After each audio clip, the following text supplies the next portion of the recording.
नमस्कार. आज मस्त अशी छोल्याची भाजी बनवायची. त्यासाठी मी इथे 7-8 तास छोले भिजवून घेतलेत. अगोदर आपल्याला छोले कुकरमध्ये शिजवून घ्यायचे. आता यातलं छोल्यातलं पाणी वरचं काढून टाकायचं. हे 2-3 पाण्याने स्वच्छ करून मी भिजत घातलेले. आता यातलं सगळं पाणी काढून टाकलेले. आता हे छोले बुडेल इतपत पाणी टाकायचं आणि थोडंसं वरती इतकं पाणी आपल्याला हे वरती टाकायचंय.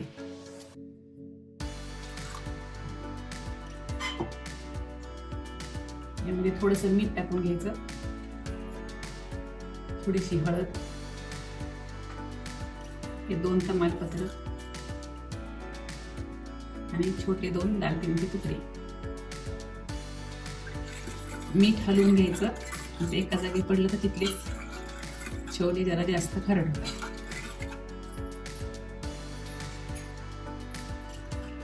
झाकण लावून याला आपल्याला 4-5 शिट्ट्या करून घ्यायच्या.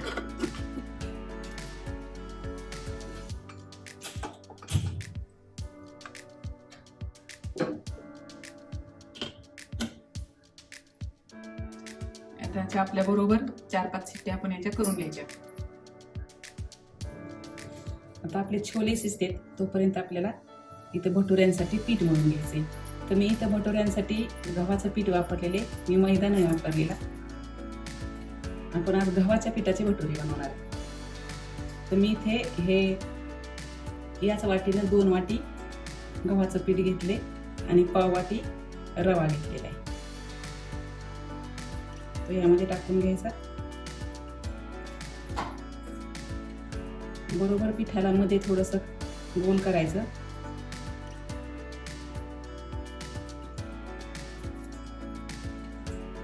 आणि त्यामध्ये आपल्याला थोडंसं दही टाकायचं. पाववाटीलाही थोडंसं कमी दही घेतलेलं आहे मी, कारण थोडंसं हे आंबट आहे.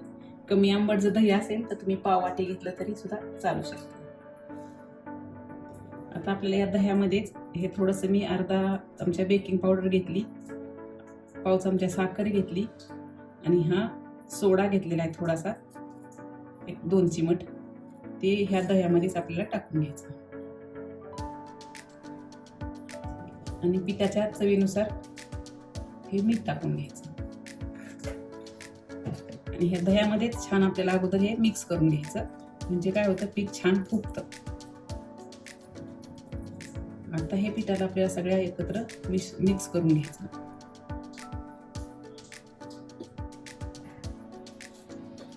आणि भटुऱ्यांचं पीठ आपल्याला हे घट्ट मळून घ्यायचंय.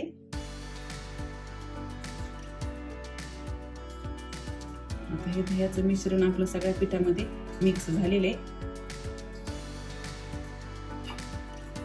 आता हे पीठ मळण्यासाठी मी इथं गरम पाणी करून घेतलेले. हे पीठ आपल्याला गरम पाण्यात मळायचे. पाणी थोडं थोडं टाकायचं. आपण पुऱ्यांना मळतो तसंच हे पीठ घट्ट करून घ्यायचंय.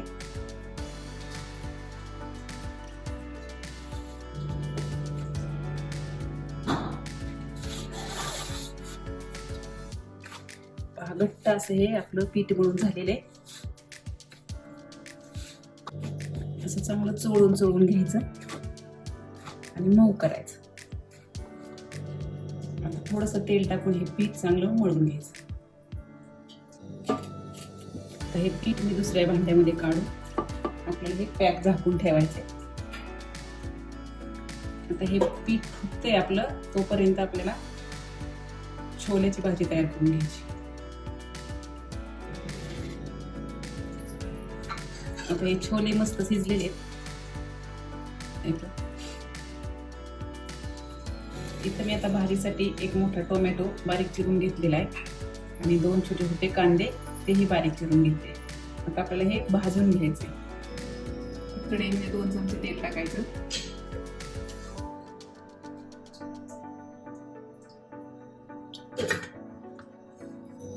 तेल तापलं की त्यामध्ये आपल्याला अर्धा चमचा जिरे टाकायचे. आता जिरे छान फुलले. हा कांदा टाकून घ्यायचा. कांदा हा लालसर व्हायला लागलेला आहे. आता आपल्याला हे टोमॅटो टाकून घ्यायचे. हे टोमॅटो मी बिया काढून कट करून घेतले. ते बिया काढल्यामुळं भाजीला आंबटपणा यायला कमी येतो. टोमॅटो आपल्याला डाळ शिजेपर्यंत परतून घ्यायचे. आता हे टोमॅटो पण शिजलेत आपले. गॅस बंद करायचा आणि हे थंड होऊन आपल्याला याची ग्रेव्ही तयार करून घ्यायची. हे मिश्रण आपल्याला थोडंसं थंड होऊ द्यायचं. आता हे टोमॅटो आणि कांद्याचं मिश्रण थंड झाले, त्यामध्ये आपल्याला थोडेसे छोले वाटून घ्यायचे. म्हणजे काय होतं, भाजीला दाटसरपणा चांगला येतो. 2-3 चमचे छोले टाकायचे, थोडी कोथिंबीर टाकायची. हे आपल्याला थोडंसं पाणी टाकून वाटून घ्यायचं.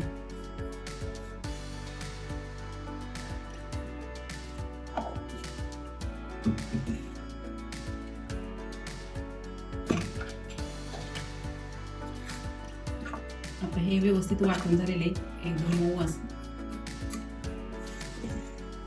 मी इथे काही मसाले घेतले. छोले मसाला घेतला 1 चमचा आणि धना पावडर घेतली 1 चमचा. हळद थोडीशीच घेतली कारण आपण शिजताना टाकलेली. थोडंसं ही मिरची पावडर घेतली मी आणि हे आलं आणि लसूण ठेचून घेतले. मीठही थोडंसं घेतले आपण शिजताना टाकल्यामुळे. तर आपण याची ग्रेव्ही छान अशी परतून घेऊ. पुन्हा कढईमध्ये आपल्याला 2 चमचे तेल टाकायचं.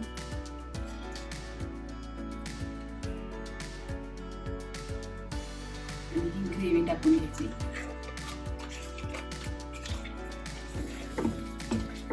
तेल सुटेपर्यंत ही ग्रेव्ही परतून घ्यायची.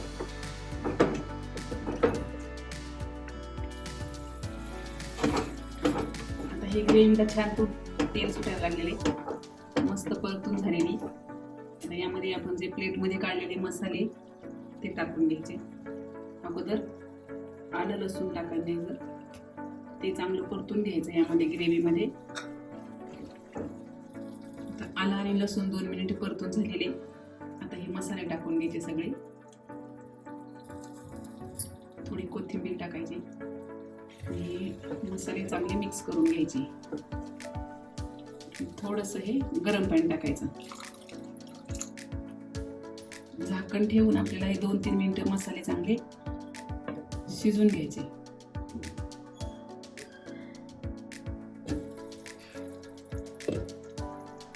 2-3 मिनिटं झाले, मसाले छान शिजले, मस्त वास येतोय आणि छान तेलही भाजीला सुटलेले. आता आपल्याला यामध्ये छोले टाकून घ्यायचे.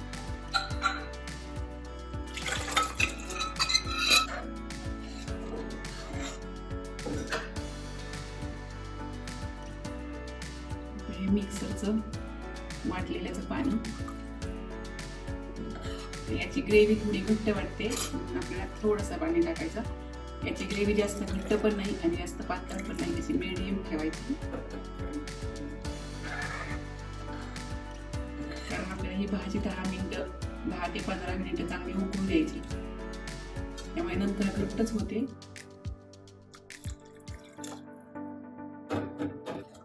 अशा प्रमाणामध्ये ही भाजी ठेवायची.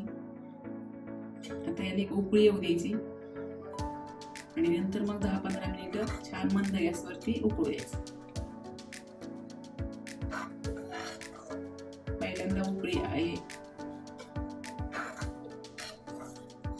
पहिल्यांदा उकळी येईपर्यंत गॅस मोठा ठेवायचा. तर भाजीला चांगली उकळी आलेली. थोडी वरतून कोथिंबीर टाकू आणि गॅस बंद करून 10 मिनिटं ही भाजी चांगली उकळू यायची. थोडंसं झाकण ठेवायचं.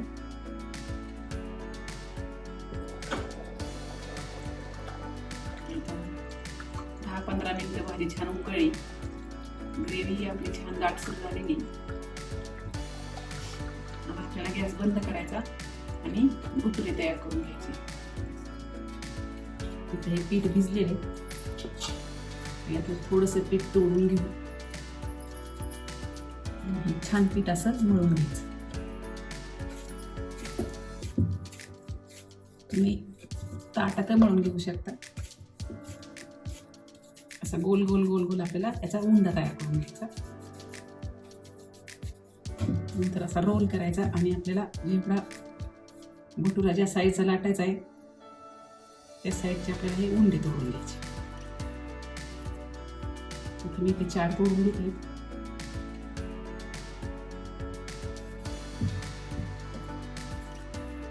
कढईने जास्त लाटून घ्यायचा.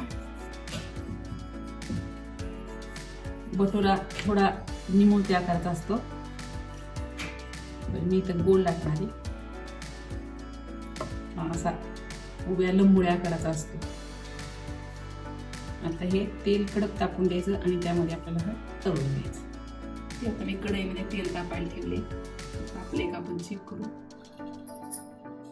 हे तेल तापलेले लगेच वरती आलं. आता आपल्याला हे भटुरा त्यामध्ये सोडून घ्यायचं.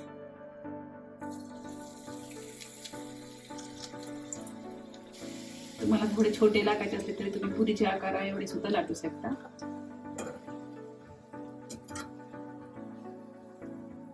मस्त दोन्ही बाजूने तांबूस भाजलेला आहे.